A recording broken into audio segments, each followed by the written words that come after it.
I wonder what the expectations taste like when eating the Japanese curry beef shanks. So yeah, I mean, beef shanks have a lot of collagen. It's all that connective tissue in the, shanks are the leg of the cow basically. So you're gonna have a bunch of sort of connective tissue, aka sinew, in there, which is, if you try to turn it into a steak, it'd be really kind of tough. But when you cook it for a long time, you braise it in a curry or in a stew, that collagen breaks down into gelatin, and so it makes the meat super tender and it keeps it moist. Like if you were to use a really dry cut of beef and cook it for a long time, you've got no fat or collagen in there, so it basically ends up being like wet cardboard. But when you have, a nice amount of fat and connective tissue in there, that's all going to become sort of super melty, and it also adds richness to the whatever you're cooking it in. So in the case of curry, it's going to make it like nice and thick and viscous, and it's got that kind of I don't know, almost like a sticky texture in your mouth, and not in a bad way at all. It's sort of it's basically richness that'll coat your mouth and whatever the flavor is. In the case of curry, um, it's going to give it a really nice texture, a nice smooth, silky texture. And that's just in the amount of time that you cook it for. So let's see. Any other questions here?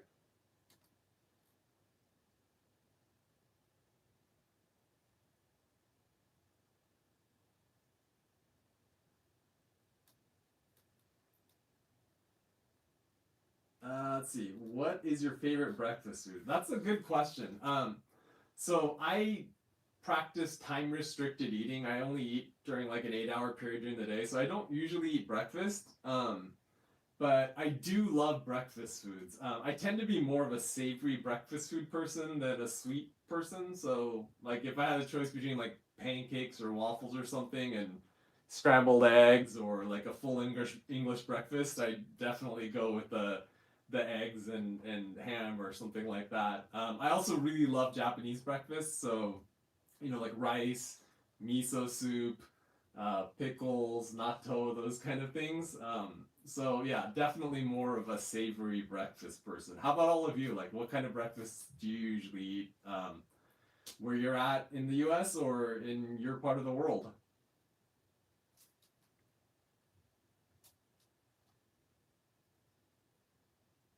I wonder what the alternative instructions to make a perfect Japanese curry using SMB root blocks. Yeah, so I mean, root blocks are fine. I don't like all of the additives and stuff they put in it. But if you're gonna do it with root blocks, I really recommend, even if that's the only thing you spend time on, saute your onions. Like that makes a huge difference. If you can take the time to caramelize your onions before you put everything else in, it's gonna make it taste like 10 times better. Let's see. Tried to make your curry using legit SME curry blocks, and it was delicious, and my parents loved it too. Awesome. Cool. So hopefully that means you caramelized the onions and stuff, because that's what gives it tons of flavor. Okay, what's the dish that almost everyone in Japan likes? Rice. So the Japanese word for rice is gohan, and gohan also means meal. So if you're eating asa gohan, it means you're eating breakfast, or hiru gohan means lunch, ban gohan means dinner. So basically, the word for rice and meal is the same thing. That's how much Japanese people love rice. Okay, what foods do you least like? That's kind of a tough one. I eat pretty much everything. I mean, there are things that I prefer or prefer less, but I'm not a huge fan of licorice. And there are certain places in the world where they ferment cartilaginous fish, like shark or skate, things like that. And it takes on a very strong ammonia smell, and it's not something that I'm super fond of. Yeah, and also in Japan they eat sea squirts, which taste like iodine, and it's got like a really gross texture. It's not my thing. But other than that, like I'll pretty much eat anything, and even the things I don't like. If somebody were to put it in front of me, I would eat it. Okay, let's see. Wow, cool. We've got lots of questions. Are you attending a conference in California? Maybe just visiting. So I'm just out here visiting my family. I was out in October to give a talk in Oregon, but this time it's just I brought my family out here, and it's been like 3 years since I brought them out here, so it's it's been a while. Um, okay, wonder if you've heard of 80K production division of 80K Emotions. Nope, can't say that I have. Do you live in Japan? You speak English very well. Yeah. Well, I grew up in the U.S. I was born in Japan, but I was in the U.S. for 35 years, so hence the American accent, I guess. And I've been back in Japan for like 12 years now. So if you do the math, I guess you could figure out how old I am. Okay, what? Let's see. What are staple Japanese ingredients that you would recommend a multicultural home cook to have? It's a good question. So sort of the staple of the Japanese pantry, staples of the Japanese pantry, obviously there's rice, soy sauce, miso, sake, mirin, dashi. Those are probably the six main things. If you have those, you can make like most Japanese food. And then the other sort of optional things or things that are nice to have would be like rice vinegar. So it's used for a lot of salads and things like that, as well as sushi rice and whatnot. Another one would be sugar. A lot of Japanese foods, it's a balance of like umami and salt and sweetness. And so the sweetness often comes from sugar. So there's teriyaki sauce has sugar, curry has sugar. I tend to use fruit like banana or something like that, but it's a form of sugar. So that's kind of it. I mean, there's not a lot of spices and things like that used in Japanese food. So if you have sort of these basic pantry items which last forever, you'll be able to make a huge variety of Japanese foods. Other than that, it's like the meat or the fish or the vegetables that you're using, and a lot of those are interchangeable as long as you sort of have those basic seasonings. Okay. Let's see. Usually savory too. So Army Mom says, usually savory too, but craving yogurt, honey, and granola lately. Yeah, I really love that combination as well. Especially with homemade yogurt. Gohan, isn't that a character for Dragon Ball? I don't know. I'm not a big anime watcher, so maybe? Okay, a bit more savory. I usually, so hopefully 3, 5, 4, 5. A bit more savory, I usually like leftovers for breakfast or cheese toast. I like warm foods over cold foods. Yeah, I'm totally with you on that. I'm not a huge cold breakfast person. Definitely warm. Okay, let's see. Kathy Strout, do you have a favorite celebrity encounter that you can share? I don't know. I mean, I guess food related, it would be Bobby Flay. I was on his show once, and then like a couple years later, I was at a totally unrelated. It was a food event in Las Vegas, and I was in like the media crowd with like all the photographers taking photos.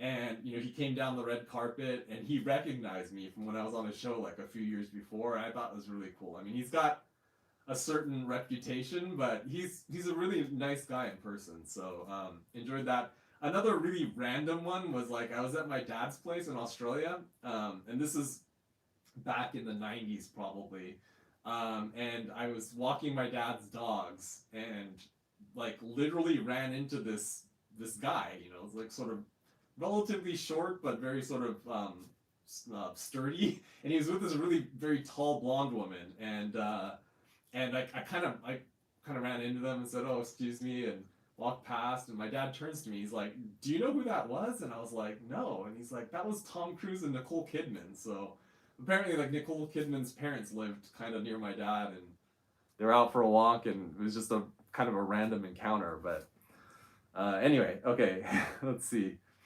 Your baking soda trick was an awesome hack from Jose Antonio Batak.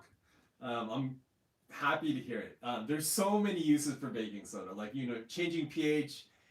You can help speed up caramelization, so you can use that like in baking, obviously, to give your bread this nice brown color. Like you can also use it to speed up caramelization of vegetables, for instance, for the onions for curry. You can also use it to affect like how you cook beans. You can cook beans faster because it breaks down the pectin in the skin, so it allows you to cook the beans faster. There's so many uses for baking soda. I mean, obviously you can clean with it and all of those things as well. Okay, I love rice so much too. Does this make me a little Japanese? Yeah, I think it does. It makes you Asian. I think a lot of Asian cultures share the love for rice. Okay. It took me a long time to like pumpkin or squash. It was a texture issue.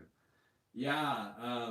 I'm still not a huge fan of a lot of types of pumpkins. I do love kabocha pumpkin, the Japanese kind of pumpkin, because it's more like sweet potato in texture. It's more starchy. I'm not a big fan of the sort of juicy types of squash. Um, okay, what foreign cuisines are popular in Japan? Good question. So Japan has an interesting. It's a very long history, so I could talk for like an hour about this. But basically, so Japan, the first sort of Westerners from Europe that came to Japan were the Portuguese. They came in the 16th century, so it was in the 1500s, and it was Jesuit missionaries that came over, and they brought a lot of foods with them as gifts, and sort of food preparation techniques. So an example would be like tempura. A lot of people think tempura is a Japanese dish. It's actually a Portuguese dish. It started as a battered dish with green beans, and it was something that apparently was eaten during the Ember Days, like during Lent. I guess I'm not Catholic, but I guess you're not supposed to eat meat during that time, so they would deep fry vegetables. And so they brought this to Japan, and the Latin word for the Ember Days is tempura. And the Japanese, misheard it, and they started calling it tempura, thus tempura. And then after that, the Dutch came in, the Portuguese, there's a big sort of uprising thing, and the Dutch helped the Japanese, the people in power at the time, sort of quell the rebellion, and so the Dutch became sort of the only Westerners that were allowed into Japan for a few hundred years. So during that time, the Dutch actually brought a lot of sort of food cultures into Japan as well. Ponzu is a really good example. I guess they used to keep a beverage on the ships to prevent scurvy that had citrus in it, and that became ponzu in Japan. And then later on in the 1800s, you have after Japan opened its doors, you have the influence of America, France, the UK. The British brought curry to Japan from India. The Americans brought sort of the predecessor of tonkatsu. Tonkatsu, the katsu is actually cutlet. In Japanese, cutlet is pronounced katsuretsu. So when you shorten that, the first part is katsu, and thus tonkatsu. Okay, I spent way too much time answering that question. There's a bunch more here. Okay, let's see, where are we at? Answer that. Okay. Are you married? Yes, I am. I'm married and I have a 10-year-old daughter. I am a big fan, and whenever I'm thinking of making Japanese recipes, I search to see whether you've made it or not. Thank you so much. I'm sorry I can't read your name. I think that's Arabic. But thank you so much. I'm happy to hear that my recipes have been helpful. Okay, do you make bentos often? Yeah, I mean, I do spend a lot of time sort of researching bentos I have the show Bento Expo on NHK World. So I spend a fair amount of time like thinking about sort of my next bento and how I'm gonna pack it, and like looking at bento boxes and things like that. That being said, sort of like everyday bentos that my daughter takes to school, my wife tends to make those. So we kind of share ideas. She also used to be a cooking teacher, so we spend a lot of time together in the kitchen. developing recipes and thinking about what would be good. Okay, I tried to make that sliced crunchy cabbage, a Japanese food, as a side dish, but it's hard to make it as good as the one in the restaurant. Any tips, please? MSG. So, um, in Japan, that cabbage salad isn't really a thing. I know it's much more common in the US and maybe other countries, but basically, that cabbage salad, the pickles, it's called asazuke in Japanese, which literally means like lightly pickled. Another way to read it would be like morning pickles because you can pickle it in the morning. Um, but it's basically just salt, cabbage and like kombu for a little umami. But a lot of the restaurants they use instant mixes that are filled with MSG. That's why it tastes so good. So you can, you can do it that way, or if you want to make it more naturally, you can use kombu, it's kelp, to add a little bit of umami. It's not going to be quite as powerful as using MSG though. So I have a recipe for asazuke. So if you search YouTube for asazuke, I think my video should come up. I show you how to pickle cucumbers, carrots, and maybe it was cabbage, Napa cabbage or something. But anyway, check that video out. Okay, let's see. Oh, this chat keeps skipping around. Do you have any tips for making rice more sticky? So that's largely going to be the type of rice you're using. In Japan, we use short grain rice, but it's a specific type of short grain rice. So it's often called like Japanese short grain rice. Sometimes in the stores they label it sushi rice, but just make sure it's short grain rice. Varieties that are known as like Japanese rice, like calrose, it's actually not short grain rice. That's a medium grain rice. So it's basically a hybrid between long grain and short grain. I think it's because calrose was developed here in California. We have a very dry climate here in California. Japan's very humid, and so short grain rice, Japanese short grain rice, works really well in humid climates, not so much in dry climates. And so I think they adapted it to grow here in California. Unfortunately, it means that it's got less amylopectin. Amylopectin is a type of starch. There's two types of starches, amylose and amylopectin. And amylose, the way the molecules stick together, it sort of creates long chains, whereas amylopectin branches out. It looks more like it's a polymer, basically. So that's what gives the rice a sticky texture. And so like mochi rice, which is super sticky, is almost all amylopectin, which is why it's got that nice texture. And Japanese short grain rice has a higher percentage of amylopectin, which makes it stickier. There are obviously things that you can do when you cook it, but the main thing is the type of rice you're starting out with. So if you start with a rice that doesn't have a lot of amylopectin, it's not going to be super sticky. Okay, let's see. I wonder what the beef shank Japanese curry looks like. Maybe like regular beef stew. I think most people overseas like Japanese curry beef, and I like beef, and I'm not sure. Yeah, I mean it's gonna look like a beef curry, I guess. I mean, obviously if you use the whole shanks, there's gonna be bigger chunks of meat in there, but there isn't really a huge visual difference. You're a great cook. Thank you so much. How did you learn how to cook? That's a good question. I really like to eat, so that probably started it. But my mom's a great cook. She's downstairs right now cooking, I think. So I just kind of shadowed her in the kitchen, and she taught Japanese cooking classes here in the U.S. for a while, and so yeah, that's where I started. And then I love to eat, so as I grew up and wanted to eat certain things, I learned to cook them myself, and that's how I got started. You're killing it. Thanks, Kathy. I'm like super nervous. I talk with my hands when I'm nervous, so I'm probably like waving my hands all over the place.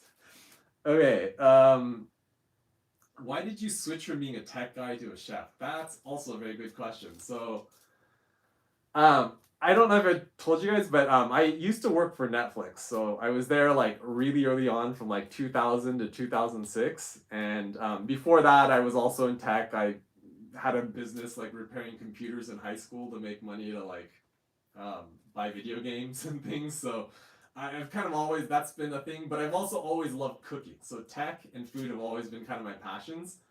And after Netflix, I got recruited to a company in New York. And the tech scene there is really different. But I also didn't know anybody that lived in New York. So one of the things that I did was I do like dinner parties out of my apartment and invite people over, and they'd be like, "Oh, that pasta was so good. How'd you make it?" And I'm like, "I don't use recipes." So no recipes was actually kind of like a joke at first. It was like a food blog basically for friends that came over and had dinner and they wanted to know how to make something. That's kind of where I posted a rough recipe, and then it kind of grew from there. So that was like in 2006, 2007. Um, and so yeah, that's how I made the switch. Oh yeah, so it kind of grew, and I just decided at one point that did I want to be sitting, at a desk behind a computer all day, or did I want to be in the kitchen all day? And it's kind of not entirely true because, as you can see, I'm sitting behind a computer, and when I'm editing video, I'm behind a computer. But I feel like this is a better balance for me than sort of what I had in the tech world.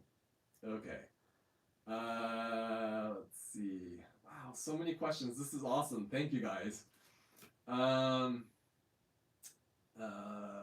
don't want to miss anything here. Let's see. You mentioned not being Catholic. What is your religion? I don't have one, I guess. I'm not atheist, but I guess maybe agnostic would be the best way to call it. Okay, you mentioned, let's see, wait, you did, why did you name your channel No Recipes? Kind of cool. Okay, so I told that story. Hopefully that explains it. Next one about food history. Love that. Awesome. Chicken katsu and chicken Japanese curry. Japanese chicken meal, but not suitable for people who weaknesses to chicken. Okay, what would you recommend as a beginner Japanese dish to try making from Monkey? Wow, that's a tough one. I mean, like, Japanese food is not difficult as a whole. I mean, there's obviously ingredients that might not be familiar, but like, you're not gonna have like a list of 50 ingredients to make a Japanese dish if it's a traditional Japanese dish. So most of them are pretty simple. It's a lot about the quality of the ingredients that you use. Like, if you have a dish, there's only 3 ingredients in it. Like, if you're not using really good quality ingredients, the dish that you make isn't going to be great either. So just choosing like quality ingredients, and then also the techniques. And that's kind of what I try to do in my videos and on the blog, is to explain the techniques behind the dish so you can kind of understand why you're doing those things. So hopefully that's helpful for you guys. If you have any questions about the techniques, you can obviously ask me now, or just leave a comment on YouTube. I'm about a week behind on comments on YouTube, but I try to answer all comments, and especially if there's questions. So please just leave a question, a comment, and I will try to respond.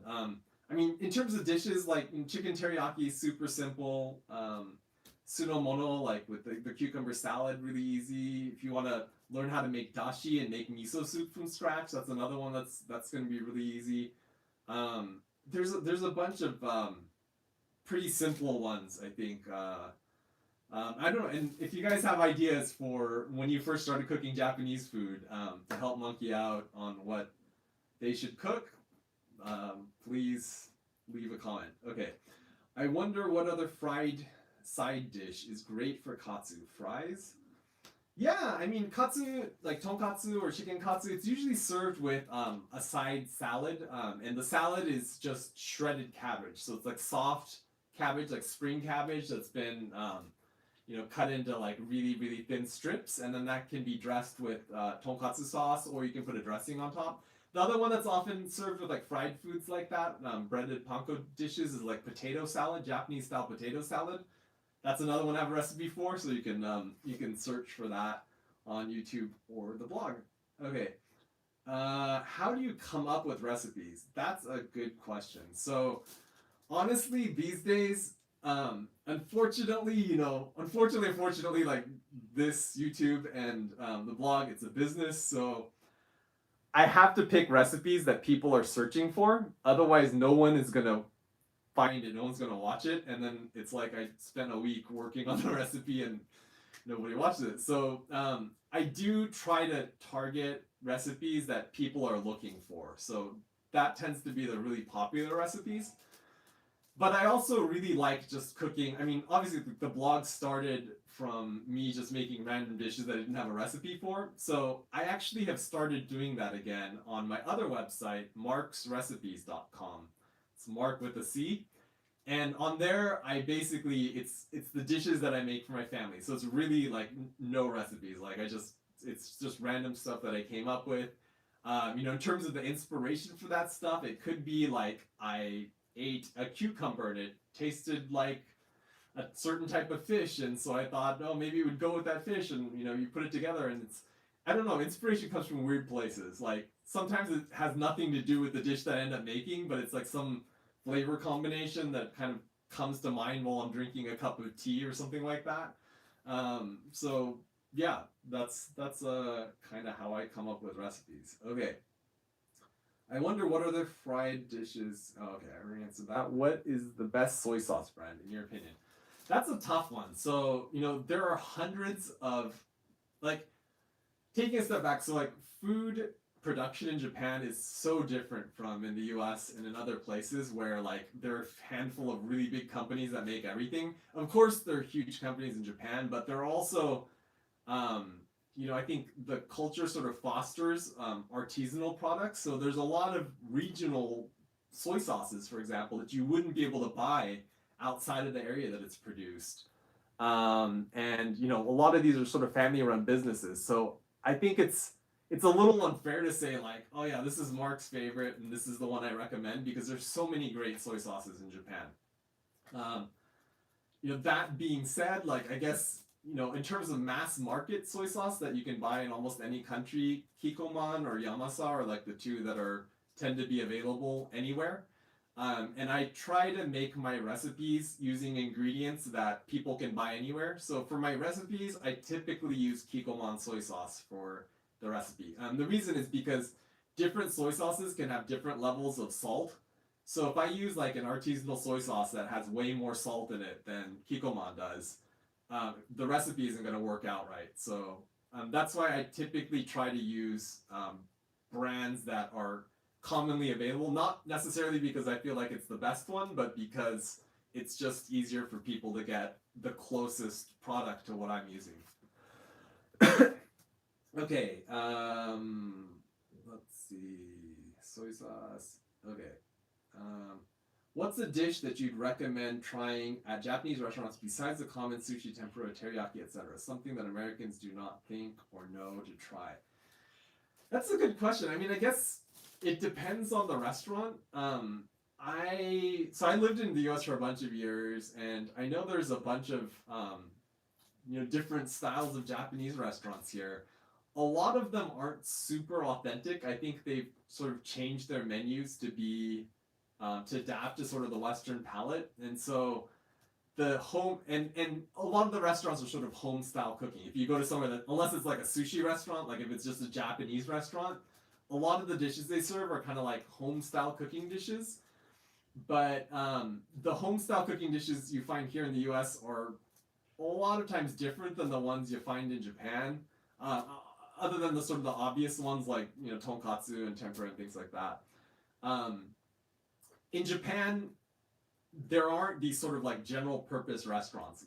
A tonkatsu restaurant only serves katsu. I mean, they'll have like chicken katsu or ebi fry, which is like shrimp katsu basically. Different kinds of breaded things, but that's all they do. Curry restaurant will only serve curry. A tempura restaurant is only tempura. And interestingly, tempura is kind of it's an O cuisine, like the sort of fancy cuisine. So tempura restaurants in Japan, they're really expensive, and they're also very good, but that's all you get is tempura there. So yeah, in terms of the ones here, I can't really think of anything. I mean, I guess like agedashi tofu is it's a pretty good one. I don't know what else. If you guys have some ideas, it's been a while since I've been to a Japanese restaurant. Like I moved to Japan 12 years ago, and when I'm back in the U.S., I'm usually eating Mexican food or like hamburgers or like ribs or something like that. So I haven't been to a Japanese restaurant in the U.S. in a very long time. Okay. Let's see. I love your series on umami. Any chance you'd have another deep dive on something? Perhaps sugar. I read the Japanese use CO2 instead of SO2 to bleach sugar or something so the sugar tastes cleaner. That's a really interesting question. I'm not super familiar with sugar production. A lot of the sugar production happens in the south of Japan, in Okinawa and sort of the islands around there. It's an area I've never been to. I really want to go, not just because of sugar production, but because it's an area that makes traditional Japanese spirit called awamori. And some of the ones up further north, it's shochu, but um, it's really interesting, the process. So yeah, it's something I would love to learn about. I'm thinking about doing. There's a few topics that I really want to do a deep dive. The problem with these is that they cost a lot of money to make because I have to travel. Sometimes I have to bring a camera person with me, and there's equipment and hotels and things like that. So the umami series just didn't do as well as I was hoping, which is why I haven't done one after that. But we'll see. Like if I can get a sponsor, I'm looking at one thing that I'm thinking as a possibility is to look into Japanese traditional ceramics and like pottery. Like tableware. I love the artisanry that goes into it, and different regions have different production methods. So I thought it would be really cool to kind of show you guys how Japanese tableware is made. Let me know if you think that would be an interesting topic. Okay.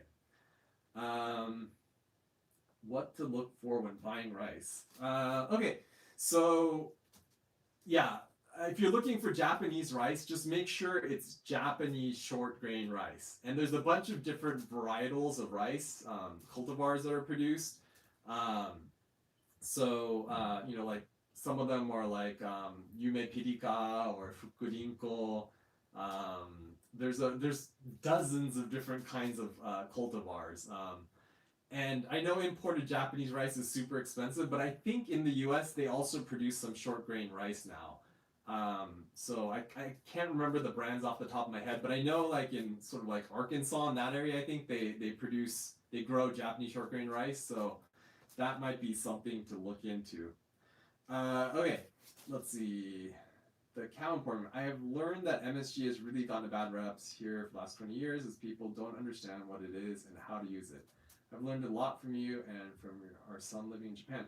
Yeah, MSG it's monosodium glutamate, and it's glutamic acid is an amino acid, and when that's combined with salt, it creates MSG basically, glutamate. But glutamic acid is a naturally occurring amino acid. It's a neurotransmitter, so it's in our bodies. It's a building block for our bodies. It's in a lot of foods: tomato, corn, like all kinds of vegetables. Obviously, meat have it, and that's what creates the taste of umami. So if you've wondered why you crave umami, it's because we're craving proteins. Amino acids like glutamate or aspartic acid, these are all building blocks for proteins. Like if you think of them as Lego blocks and you put them together, that makes protein, which is how we have muscle in our brains and all of that. So it's an essential building block for life, and so it's not necessarily a bad thing. In the case of MSG, it's fermented. It's made through fermentation in a lab. Um, I guess people feel like it's kind of like a chemical. It's also got a ton of salt, sodium in it. So, obviously, like you wouldn't want to eat table salt, and it's the same thing with MSG. I personally don't like using MSG because I guess like, as a chef, I kind of feel like it's cheating. Like historically, we didn't have MSG, and we used natural ways to create that umami, like using kombu or using katsuobushi. And MSG, the guy who invented it, basically extracted it from kelp. Um, he was a chemist at Tokyo University, so that's where it's derived from. I just prefer finding sort of natural sources for that umami. It feels less like cheating, and it's also harder to overdo it. With MSG, like if you put too much, I don't know, it gives it kind of a fake taste. Like I hate like any kind of fake sugar like aspartame or stevia or all of those sort of artificial sugars. And it's sort of the same thing with MSG. It's a little bit too much for me, so that's why I don't eat it. But yeah, not it's not like this horrible like chemical additive that the food industry, or people have made it out to be. Okay. So it's Arabic. Yes, I'm Egyptian. Oh, cool. Okay. Let's see. It just skipped ahead. Okay. It's Hoda. I hope I'm pronouncing that right. Okay. Do you have I want to challenge myself to make that one day foods? Example, one day I want to try to make my own bacon. Yeah, I'd love to make my own bacon. I think for me, I guess the closest one would be guanciale. I would love to be able to make that at home. It's so expensive in Japan. I just don't have a space that I can do it. I think my wife would be very unhappy with me if I were to hang meat in the basement. So I need to. In Japan, like we have these like older like farmhouses have these things called kura, which are basically like storehouses, but they're sort of earthen walled, and they kind of maintain a cool temperature all year round. They're used to like age miso or sake or things like that, and traditionally every home used to have one because you used to make your own miso. But these days you don't really see them very much anymore. But I would love someday to have like a house out in the countryside with a kura, so I can make these sort of traditional fermented foods as well as stuff like guanciale. Okay. Every time I watch your videos, I think that you deserve way more views. Thank you. Your recipes are so great, and you deserve all the recognition. Thank you so much, Potato. That's really sweet. Okay, you seem so educated about the science of food. Is it related to what you studied in college, or is it just a hobby? It's somewhat of a... Yeah, I've always been actually, my dream as a kid, I wanted to be an astrophysicist. So I really love science. I love reading about it, learning about science. My issue is I am terrible at math. And because most science requires a good amount of math, I was not able to pursue that route professionally. But I think the concepts and the principles behind science, and sort of, using a method to perfect something, to be able to make a repeatable experiment and changing one variable each time I make a dish, that's a way I can make food better. And I think using science, the science knowledge that's already available in the kitchen is really valuable too, because I think a lot of cooks and chefs, it's just like, I do this because that's how I was taught to do it. And if you don't understand why you do it, you can't apply those techniques to other things. For this particular dish that you have to do it this way, but you can't use that for other dishes if you don't know why you're doing it. So for me, it's really important to understand why. So like if I go into a professional kitchen, I always annoy other chefs because I'm always like, why do you do that? And they're like, because it makes it more flavorful. And I'm like, yeah, but why does it make it more flavorful? And they're like, well, that's just how I learned how to do it. So I always try to sort of dig in and dig a little deeper and figure out the reason why behind you do things. Okay, I love Japanese curry and your many takes on it. Could you do one how to make curry roux from scratch, so I can just use that one day when I'm feeling lazy? Yeah, actually, it's funny that you mentioned that. I'm working on this. So for those of you that don't know, I've got a bunch of curry recipes out there. There's one that takes like 3 hours to make, and then I have another one that takes like 30 minutes to make. So it's my like long curry and my quick curry. I've got a recipe that kind of merges the two. It uses some of the stuff from the quick curry and also some of the stuff from the long curry. So I'm gonna do one that sort of, I might break it up into 2 videos and do like a roux video to show you how to make the roux part, and then a curry video.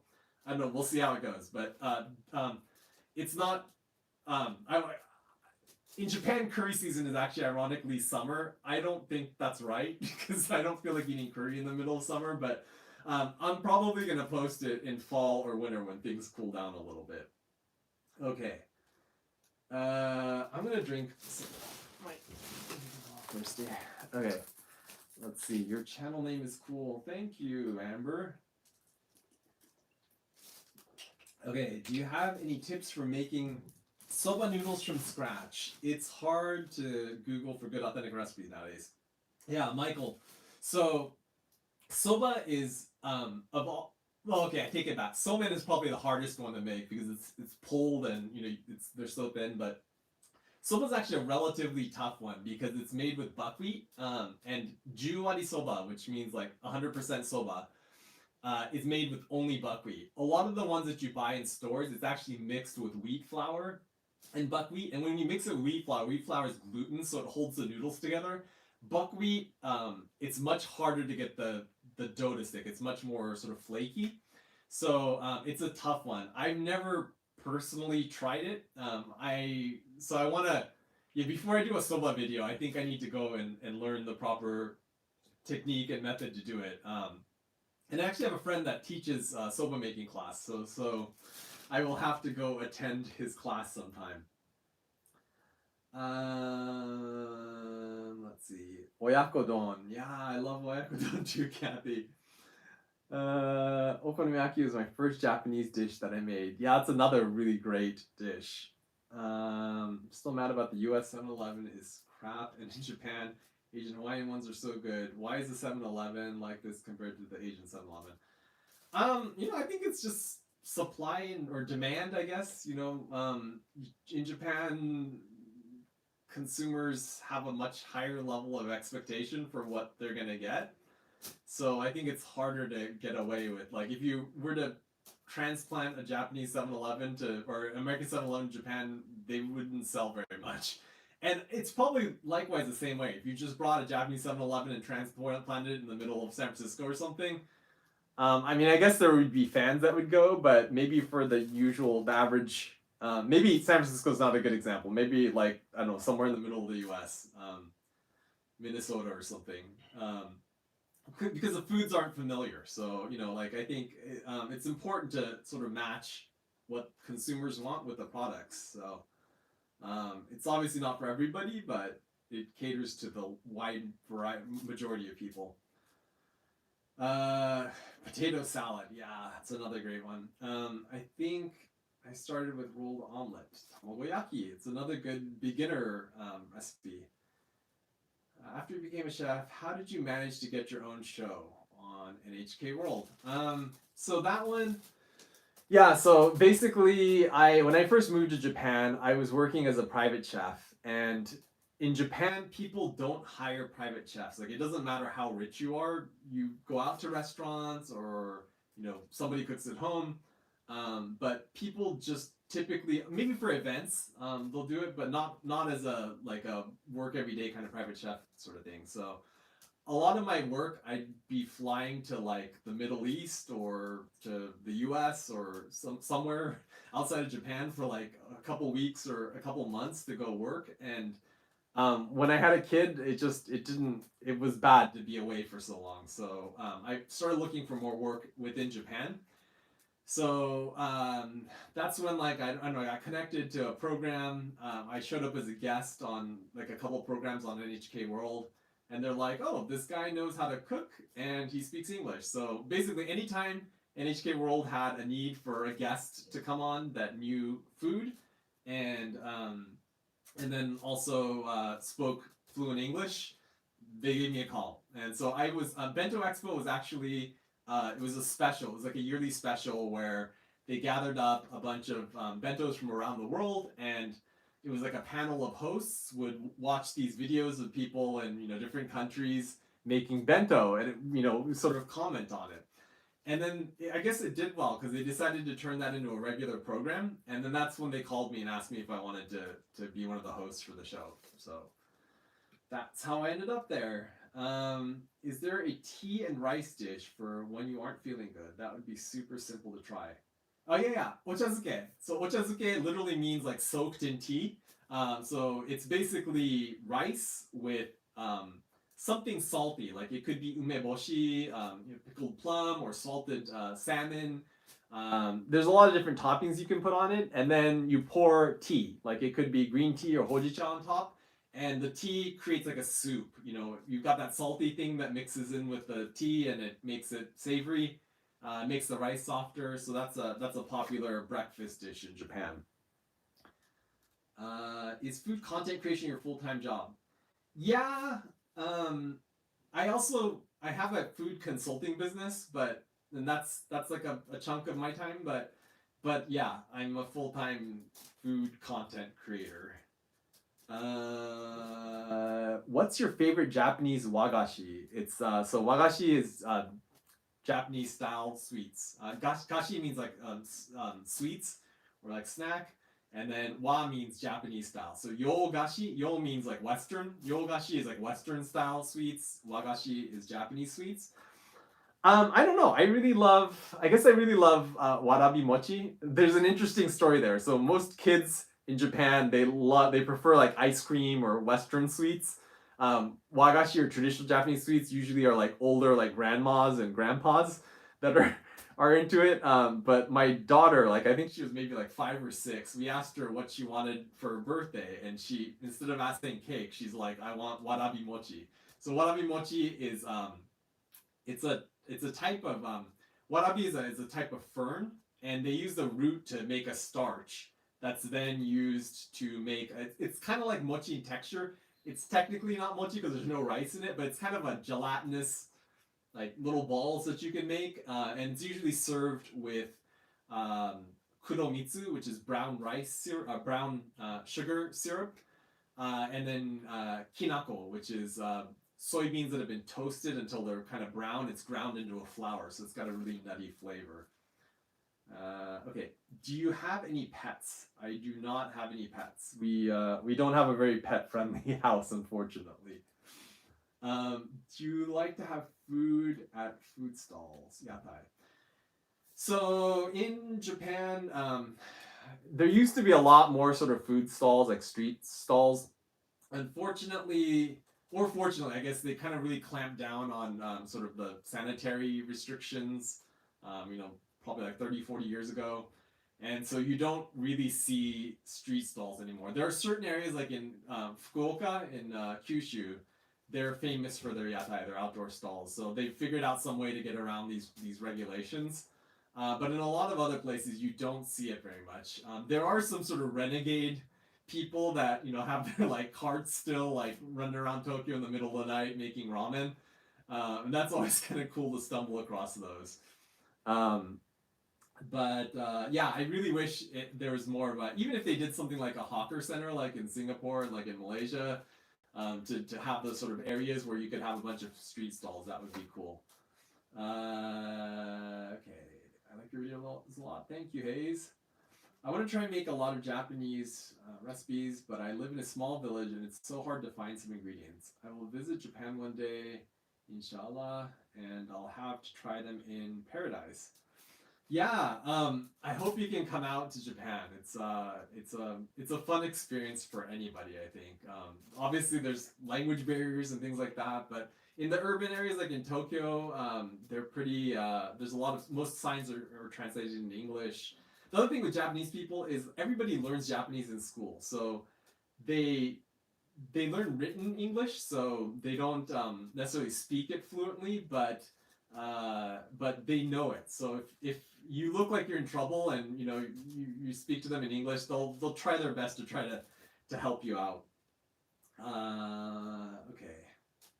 Let's see. What makes Japanese apple juice taste different than apple juice sold in North America? That's a good question. So, yeah, I think they're just less processed. Like Japanese apple juice is typically not shelf stable. It's usually sold like in the refrigerated section. So I think it's probably like more just freshly squeezed and they haven't processed it as much.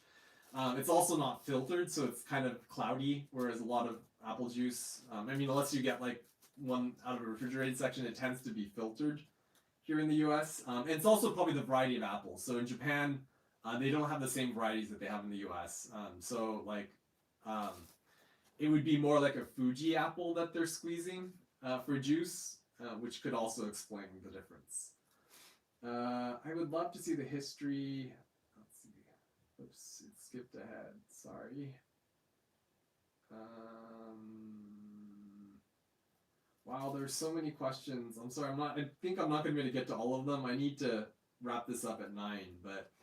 I'd love to see the history about traditional Japanese pottery. Awesome. Okay. Are you going to do short videos on YouTube? They seem very popular these days. Yeah, I want to. It's a matter of time and being able to do like the long form videos that I do. It takes me like 3 to 4 days to make one, and there's only 7 days in a week, and I have other stuff to do as well. So it's I would love to find the time to be able to do some shorts because I think it'd be cool to do like some technique shorts and things like that aren't as long. So hopefully coming soon. Okay. Yeah, you do have short grain rice in Egypt. Although I've noticed that Egyptian short grain rice is not quite as sticky as Japanese short grain rice. So I think it has to do with that amylose and amylopectin balance. I would be interested in Setomono series. Okay. If you're using chopped onions for a hamburger steak, since I can't change the watt for microwave, so how do you cook it? And for the stovetop, how long do you cook for that too?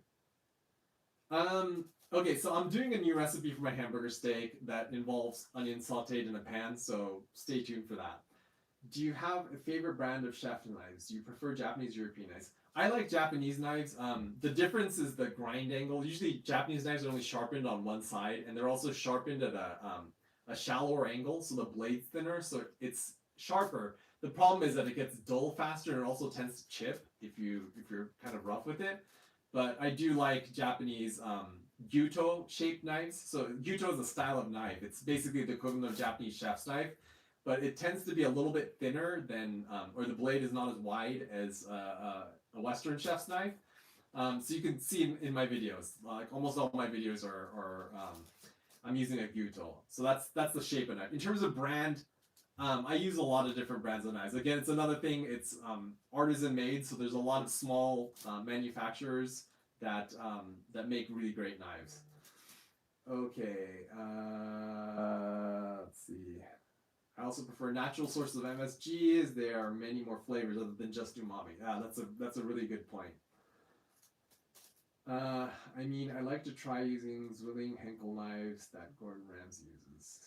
Yeah, I mean, Henkel's is a good Western manufacturer. Wusthof is another good one. Is there anywhere you'd like to travel to explore the cuisine? Oh yeah, like pretty much everywhere. I used to travel a lot more than I do now. These days between work and the family, I don't have a lot of time. So even like this trip out here, it's like I'm working through this, so it's and it's a family trip. It's not like because I wanted to go somewhere and try a cuisine. So yeah, I hope I can. I would love to just spend like a few months in Europe or even a couple of years in Europe, just going around. Because I've only been a handful of times. I've been to Italy and France and the Netherlands and Denmark and England. I've been to the Czech Republic and Austria. So I think that's kind of wraps up the European countries. But I've only spent a small amount of time there, so I really would love to explore those cultures more. We're so lucky that you became an astrophysicist. Yeah, I don't know. Maybe I could have discovered like warp drive or something if I became an astrophysicist. I guess that would have been a little bit different. Okay, I use the Henkel knife. It has a very thick and heavy blade. Can it be difficult cutting sharp? Yeah, it's a Western style knife, so it's going to be thicker. It's more durable, but also not as sharp of an edge. I'm also bad at math. I had to use lots of math as a baker. There's only a few different formulas. Yeah, and I use a calculator, so that always helps too. I did physics in uni, and I appreciate how scientific your videos are. Yeah, I mean, cooking is like, it's part art, but it's also, it's science, it's biology partially, it's chemistry and physics. So those kind of, those all have, understanding those, I think, make you a better cook. So it's a good thing to learn. I think it's reasonable to say that a lot of people will be traveling to Japan this year or next year. Now the country is open for tourists. What would you recommend bringing back from Japanese cooking? Yeah, I mean, so ingredients for dashi, it's like katsuobushi and kombu, or buying dashi packs. One brand that I can recommend for dashi packs is Kaya Noya. They actually are sold in the U.S., but yeah, in Japan they make these dashi packs and they're really good. So obviously it's better, even better if you can make it or yourself using katsuobushi and kombu. But if you're in a rush, that's kind of what we use in our household for quick dashi, and they're definitely better than the granules. Okay. I mean, depends on. I just want to. Okay. If you are ever in Sacramento, visit Osaka. They've been making mochi and manju for 100 years. It'd be interesting. Yeah, so I actually I went to school at Sac State for a year, and then I went to UC Davis. So I think I've been there. It sounds familiar. Um, yeah, definitely like there's a Japanese American population in California historically. So some really interesting cultural relics, I guess. Why do Okinawan people live so long, even compared to other regions of Japan? So this is, I think it's two things. It's diet and exercise. So the Okinawan people, they're ethnically a little bit different from sort of mainland Japan, and they have a different cuisine there. So they eat a ton of vegetables and fiber, and they also get a lot more exercise, out working in the fields. Unfortunately, they're also the first place where Western fast food came into because of the American military bases there. They were some of the first Japanese to get hooked on Western fast food. So I think it's going to be affecting the lifespan of a lot of, even in Japan also. People's diets have been changing. Obesity is becoming more of an issue there. So yeah, people that eat traditional Japanese diets where it's like, rice and a lot of vegetables and a little bit of fish and not a lot of meat at all, I think tend to live longer, healthier lives. And then it's also just being active. Like my great grandma lived to 99. My wife's great grandma on one side lived to 99. Her other one is 98 right now. So they all grew vegetables in their yards, and like the one that's 98 right now, she used to send us vegetables when I first moved to Japan. So she was farming well into her late 80s and maybe even early 90s. So I think just physical work and being outdoors and active and using your mind is really beneficial. Okay, let's see. Thanks, Social News. Yes, thank you so much for coming, guys. All of you, it's been great.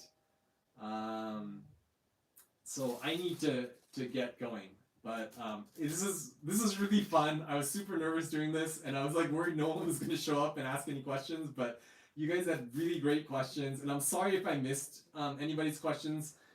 If you had it and I didn't answer it, please just leave a comment in the comment section, not in the chat, and I will answer it later.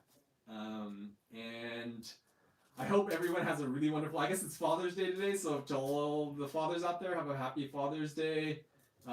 Enjoy your week, and I'll see you next week at the premiere for Yaki Udon. All right. Bye.